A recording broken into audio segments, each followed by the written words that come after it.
Here we have a model that seemingly never sells out, and that despite it being produced in 2016. Is there a reason for it, or can it convince us?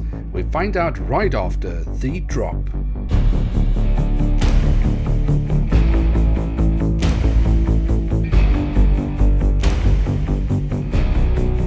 Hello and welcome to a new episode of Review, where we today will take a closer look at a Boeing 787-8 of AeroMexico. At the front of the box we have the cutout so we can get a glimpse of the aircraft model inside, and at the top of the box we have the AeroMexico branding. Then on the back side of the box we have a lovely image of an aircraft, and I'm saying an aircraft because it's not the aircraft that we have inside the box. It's of the same airline and the same aircraft type, but with a different registration code, so we let it pass. Other than that, we have a link where we can get more information from Herpa Wings. Unfortunately, this link does not work anymore. And here she is, the Boeing 787-8 in the current standard livery of AeroMexico. And as I mentioned in the beginning of the video, this aircraft model was produced by Herpa Wings back in the year 2016, but for some reason just never seems to sell out. So of course we have to take a closer look at it.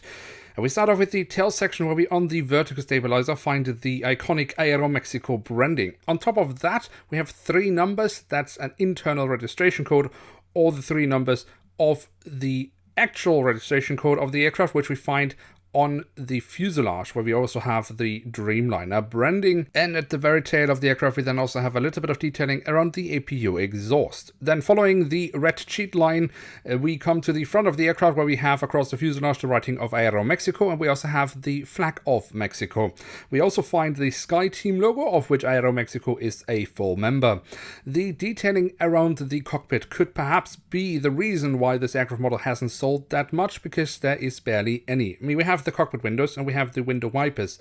Above the cockpit windows we also find the emergency hatch, but what we are missing, other than a lot of sensors of course, is a circular line around the nose of the aircraft, which is where we have the radome. And while I don't want to defend Herpa, it was standard for Herpa not having this detail included with their Dreamliners at the time this model was released. But let's move on for now and take a look at the engine nacelles. They have been kept in all white, just as most of the fuselage, but we do have the lovely silver leading edge, and we also have the chevron nozzles, and here I think Herpa has actually done an excellent job, even better than we sometimes see these days. Of course that varies from model to model, but I would say that is actually very nicely pulled off here from Herpa. Of course I would like to have some printed details, those we just don't get on this model or barely any other standard models from Herpa Wings. But we can still look into the engines from the front and see the engine fan blades very nicely, and that is a sight that I will never grow tired of. And then we can also take a quick look at the wings, starting off here with the top side where we have the different flaps, slats and spoilers carved out very nicely, and we also have the full registration code of the aircraft, but that's about it for printed details.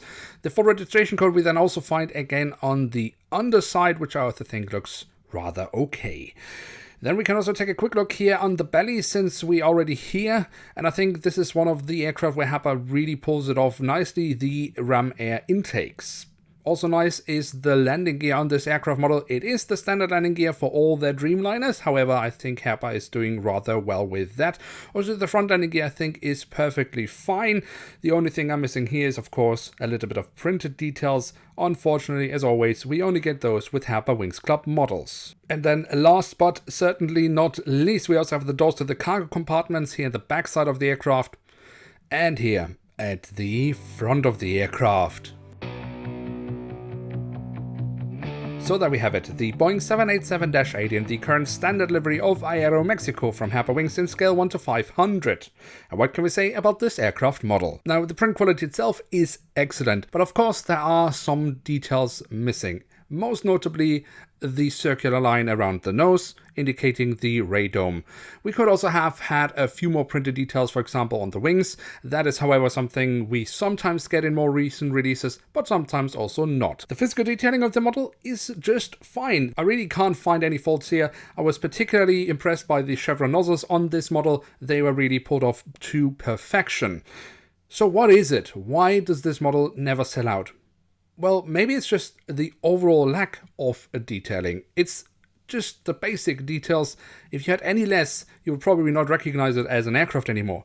But that's really the only reason I can find why you wouldn't want to have this aircraft model in your collection. The livery itself on the Dreamliner looks great in my opinion, so if you can live with the bare minimum of printed details, which of course for Herpa isn't unusual, then I would say yes, it's an aircraft worth having in one's collection. Now with that, we have reached the end of today's episode. If you have enjoyed this video, then don't forget to leave a like, that would be very much appreciated, and of course if you are new around here, why not hit subscribe, that would be absolutely awesome. With that, I'd like to say thank you so much for watching, hope to see you soon again, I'm checking out, and bye.